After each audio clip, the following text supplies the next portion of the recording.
A paz do Senhor Jesus para você. Vamos continuando nesta semana a nossa conversa sobre o pecado e o plano de Deus.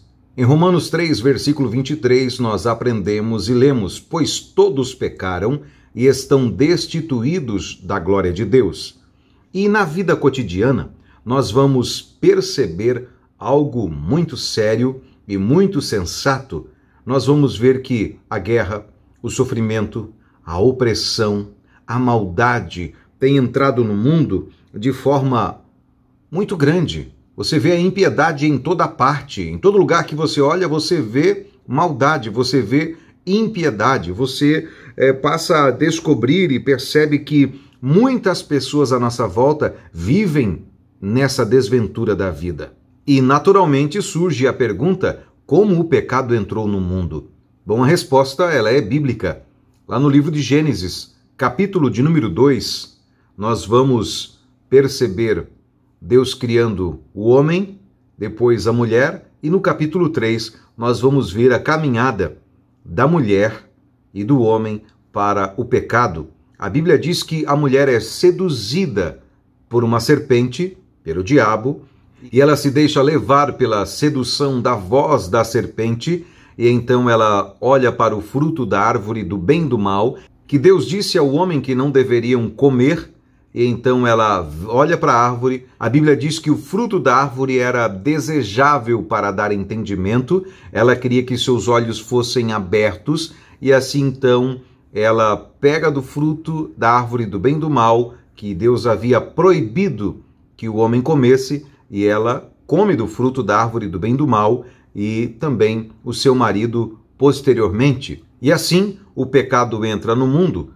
porque a Bíblia diz que na viração do dia, no entardecer, Deus vinha conversar com o homem. E nesse dia o homem se esconde, e Deus pergunta: Adão, onde você está?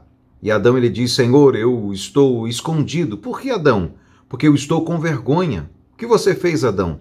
Deus, eu comi da árvore ou do fruto da árvore do bem e do mal. E assim o pecado entrou no mundo. Há então algumas coisas que passam a acontecer daqui para frente. E a ordem de Deus a Adão era que poderia comer de todos os frutos das árvores que estavam no jardim, somente da árvore do bem e do mal não poderia comer.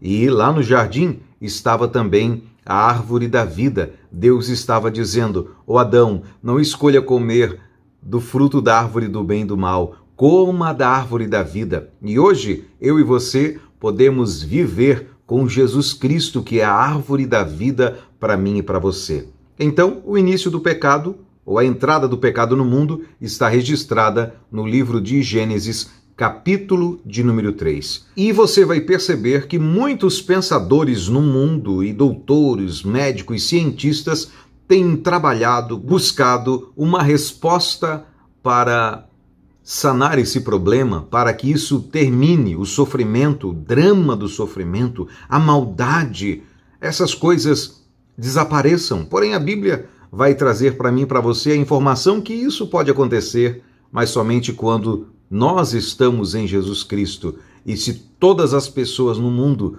pudessem perceber, e não só perceber, mas tomar uma posição, nós teríamos uma mudança radical no quadro da humanidade. E quando nós olhamos para a Bíblia Sagrada, nós vamos ver que as pessoas estão sob o domínio do pecado. Romanos 3, versículo 23, que estamos falando: pois todos pecaram e estão destituídos da glória de Deus. E quando você pensa em pecado, o que é pecado?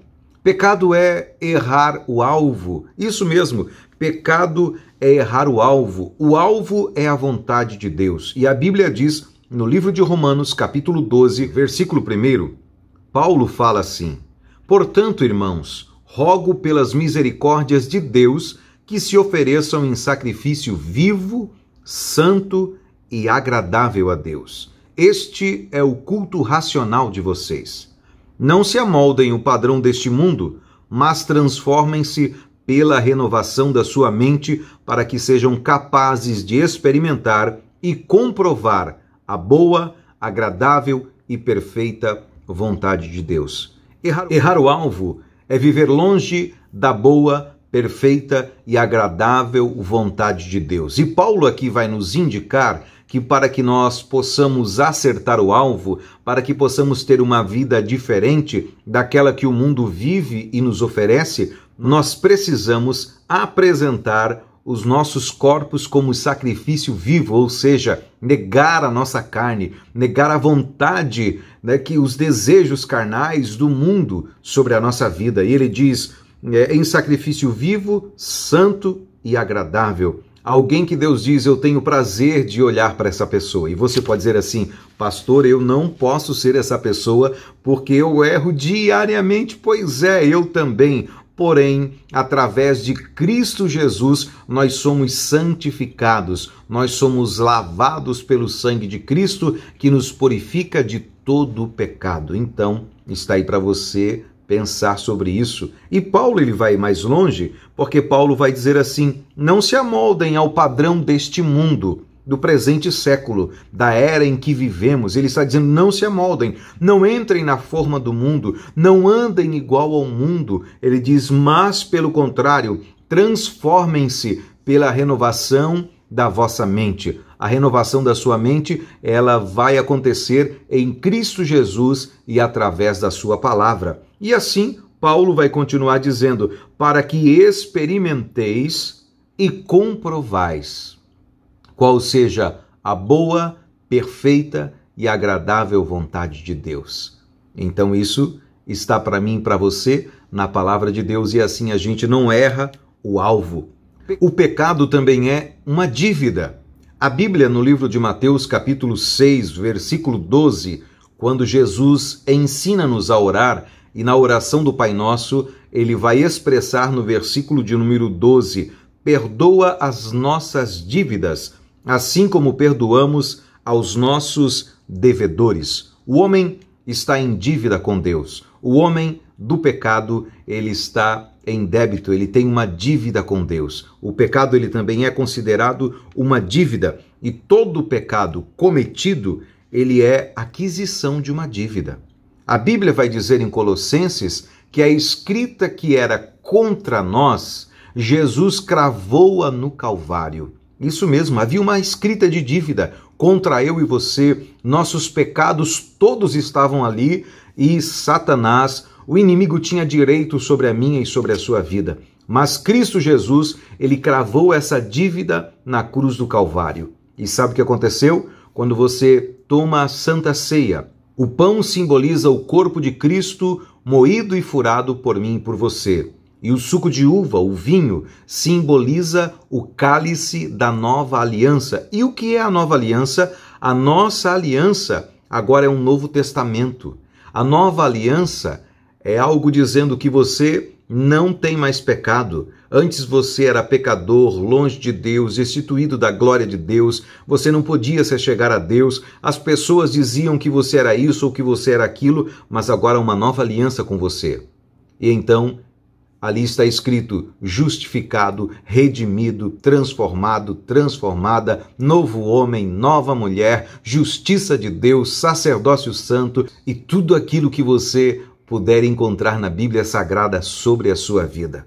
Então a escrita da dívida, ela foi trocada por Jesus. E o pecado, ele é uma dívida. E nós somos incapazes de pagar a dívida. A única esperança do homem é o Senhor Jesus Cristo. A única esperança é o Senhor Jesus, porque nele há perdão, nele há redenção, nele há salvação. Então a gente pode pensar sobre isso e agradecer ao Senhor por tão grande misericórdia, por tão grande amor com quem nos amou e nos trouxe vida. Hoje você está aí, nós podemos conversar, ver o amor de Deus, chorarmos, nos alegrarmos, porque tão grande é a salvação que recebemos e tão grande é o amor de Deus que nos alcançou. Vamos orar nesse momento? Amado Deus e Pai, em nome de Jesus, oramos agora pela vida deste querido irmão, desta irmã, pedimos a Tua graça, a Tua presença, a Tua mão poderosa estendida sobre a sua vida, sobre a sua casa, sobre a sua família. Declaramos, Senhor, que o Teu poder, que a Tua palavra faça essa pessoa se levantar de onde ela está e dar passos de ousadia, viver sobre a Tua palavra, Senhor, em nome de Jesus. Nós oramos nesse dia para que o Teu poder que se aperfeiçoa nas nossas fraquezas venha levantar o teu filho, venha levantar a tua filha e fazê-lo viver milagres extraordinários para a glória do teu nome. Nós oramos e abençoamos essa pessoa em nome de Jesus. Amém e graças a Deus. Que pena, chegamos ao final de mais um encontro, mas amanhã estaremos de volta com você falando sobre o pecado e o plano de Deus. Até lá.